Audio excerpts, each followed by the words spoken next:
places as long as we go.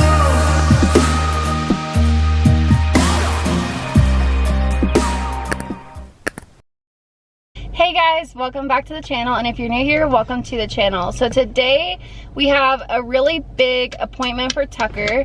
We haven't talked about this, I don't think, really at all on the channel, but Tucker is severely speech delayed. So we are basically taking Tucker today to an ENT to get his hearing checked with an audiologist, and also to get potentially earwax removal.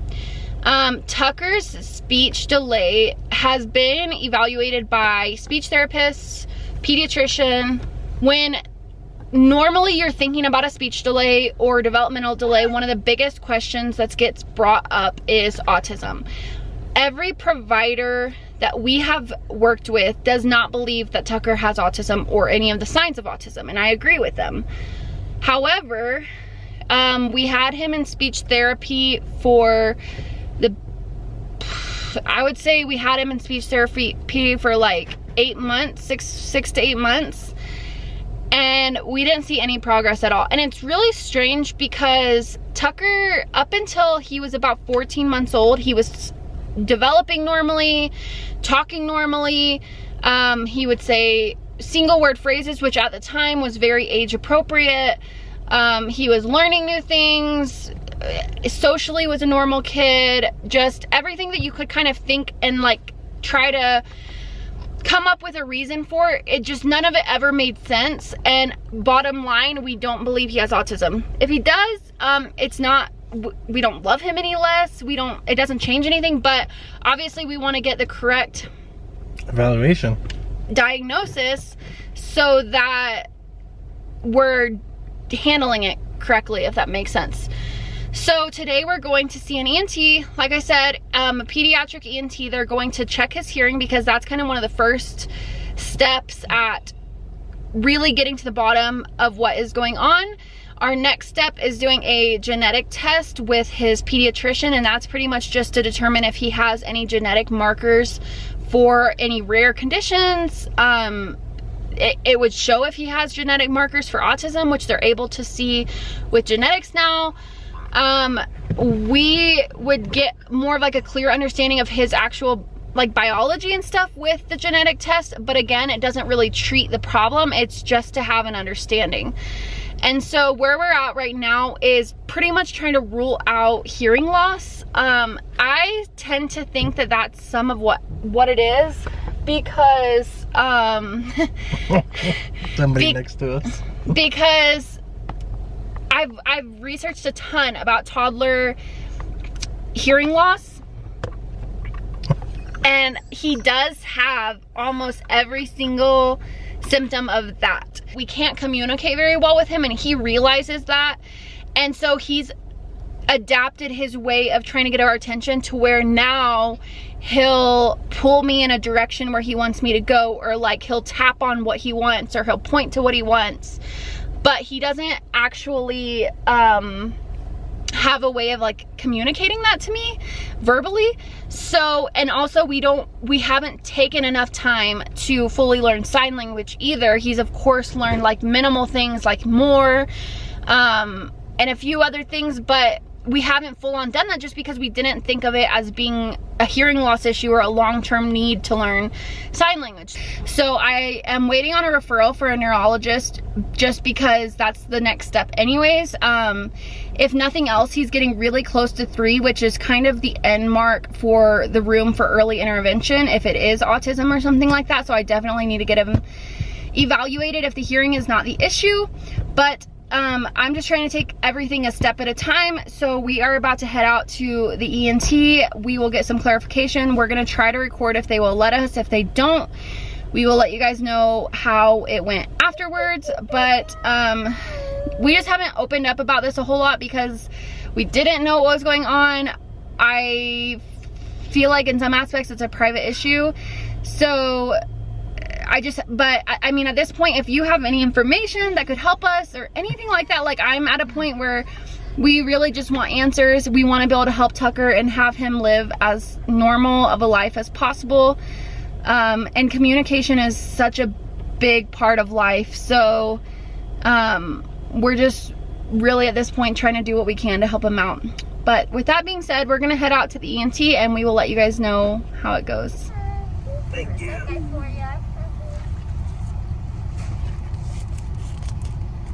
Another day, another Starbies! That can't be your catchphrase. You gotta stop with No, I'm afraid I'm gonna get copyrighted. I bet she has that trademarked, or she's probably about to. that. No. Delicious.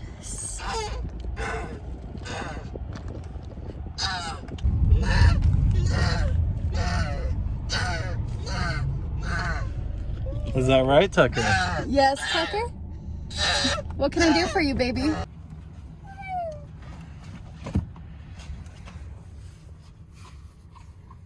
Stay here with Daddy. Chin strap on. Chin strap. You got it? Let's go.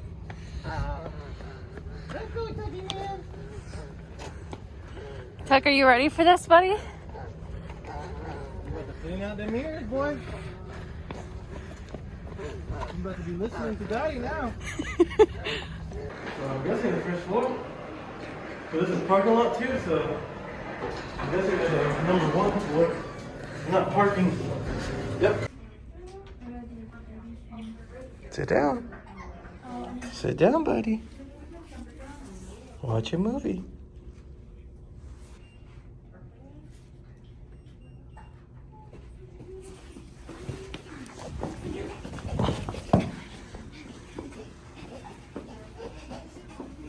Okay, thank you. Now sit down.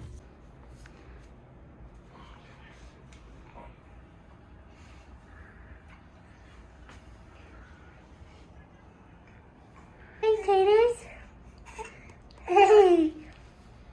We had your brother's doctor's appointment.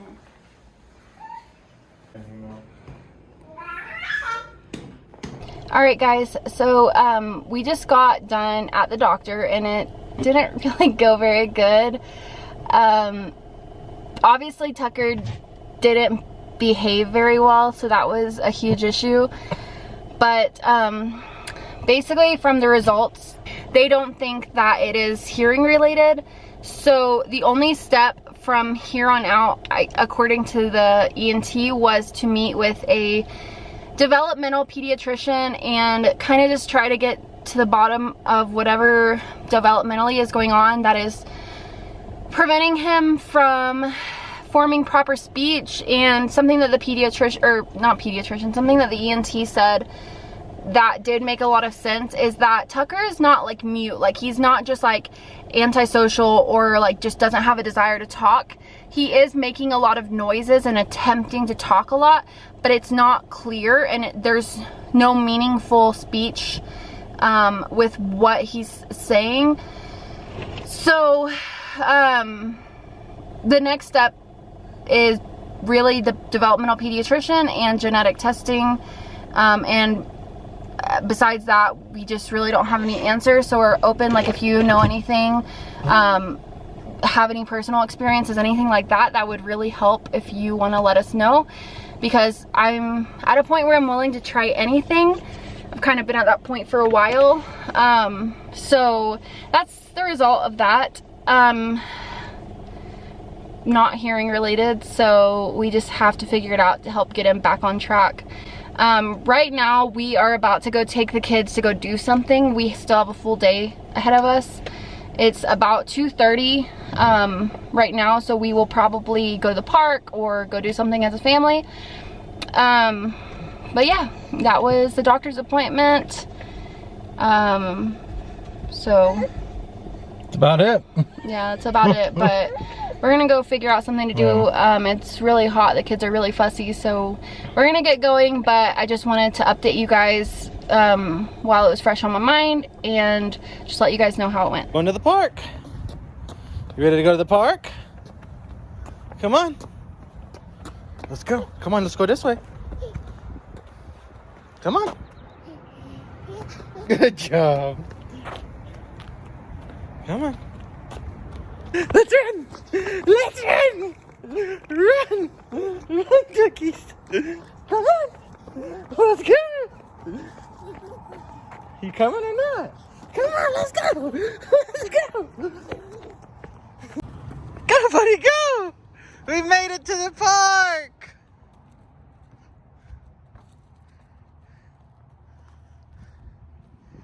Go. Go. Go. Go. Go. I'm gonna get you. I'm gonna get you. Go down the slide. Go down the slide. Okay, go down this one. Sit down. Sit down. You gotta sit down. Tucky, sit down. You crazy boy. You crazy. Go. Do it, do it, do it.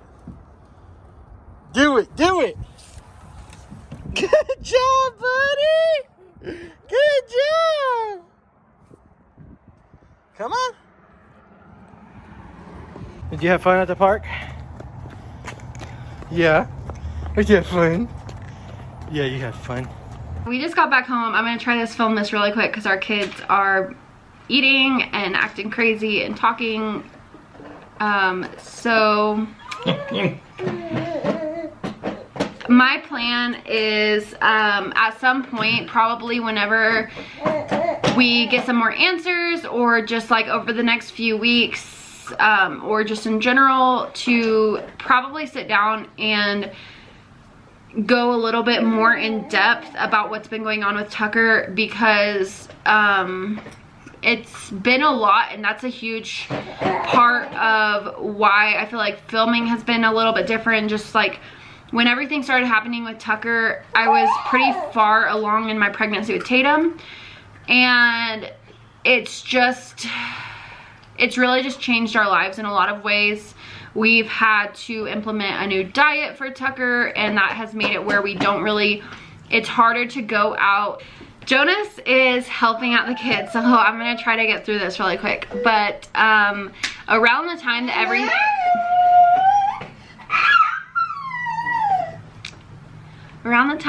that everything kind of started happening with Tucker, I was really pregnant, and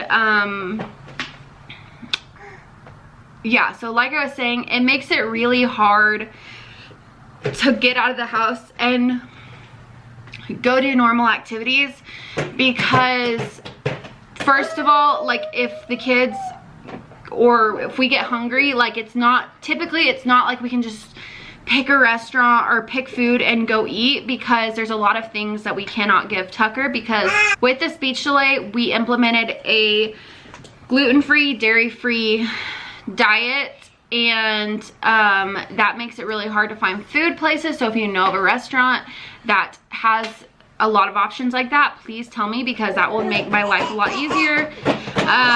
We obviously take food and stuff with us that he can have on the go, and aside from the food thing, it's really hard behavioral wise. Just like going to the doctor, it was chaotic, because he just acts really crazy, and I feel like we constantly have people stare at us in public because of the because of how chaotic we look all the time. It just makes it really, really hard as a mom with a child that has any form of delay or disability to go in public and have people staring at you because your kid is acting crazy, and to them, they are looking at you like, why are you not doing something to fix it? And there's just not anything that I can do to control him at times. And so it's just like it's a really tough position to be in, and I think that it has affected us in a lot of ways. So I want to talk about it more, but like I said, the kids are acting crazy. It's hard to even just get through this, but at some point I don't know what else to do other than to publicly ask for help, because I feel like we've gone to almost every single form of doctor possible, and they all kind of end it with, it's out of my specialty. And that makes it really hard, because we're just trying to get answers. Like, we just want to get answers so that we can get him the help that he needs. We are at a point where we have hit a dead end because every single doctor that we've gone to doesn't have answers for us. And it's just really worrisome because going forward, Tucker only has about 6 months until he's 3. For a lot of these conditions, for early intervention to be effective, it has to be done before the child turns 3. So we are just kind of at a point where we're running out of options. At some point, I will consider making a video explaining more. I know it's a long shot, but I'm just hoping that maybe somebody will see this who has gone through something similar and has a little bit more answers for us than we've gotten. I just want Tucker to be able to live a normal life, as normal as possible. I want him to be able to have friends and to be able to communicate. And more than anything, for a safety reason, I just want him to be able to advocate for himself. So that's pretty much where we're at with it. This video is really hard to film because I'm getting a lot of interruptions, so I'm probably just about to have to end it here. But yeah, if you know of anything, if you've experienced anything similar, if you know anybody who has experienced something similar, if you know anybody that's a doctor, specialist, etc., that has any experience with this, that could help us out, give us some answers, whatever it may be, please, please, please reach out to me. I have no objection to any comment you make. Literally any personal story, anything, none of it is too irrelevant for me. I will read all of it. I'm willing to consider everything. We're already trying a lot of stuff, and I am not going to stop until I get some form of answers, or until we're able to help Tucker get to the point where he needs to be at to be happy and live a healthy and normal life. But anyways, I'm gonna end the vlog here. This is, again, just really, really hard to film right now, but we will definitely touch more on this later. I will keep you guys in the loop with anything we find out, because hopefully, you know, in the future, if we're able to get answers for him and somebody else is going through something similar and happens to stumble across this video, hopefully it'll help them out. So yeah, this is a really real, raw, authentic video. Not much more to it, but thank you guys for watching. Thank you guys for the support, and we will see you guys in the next video. Bye, guys.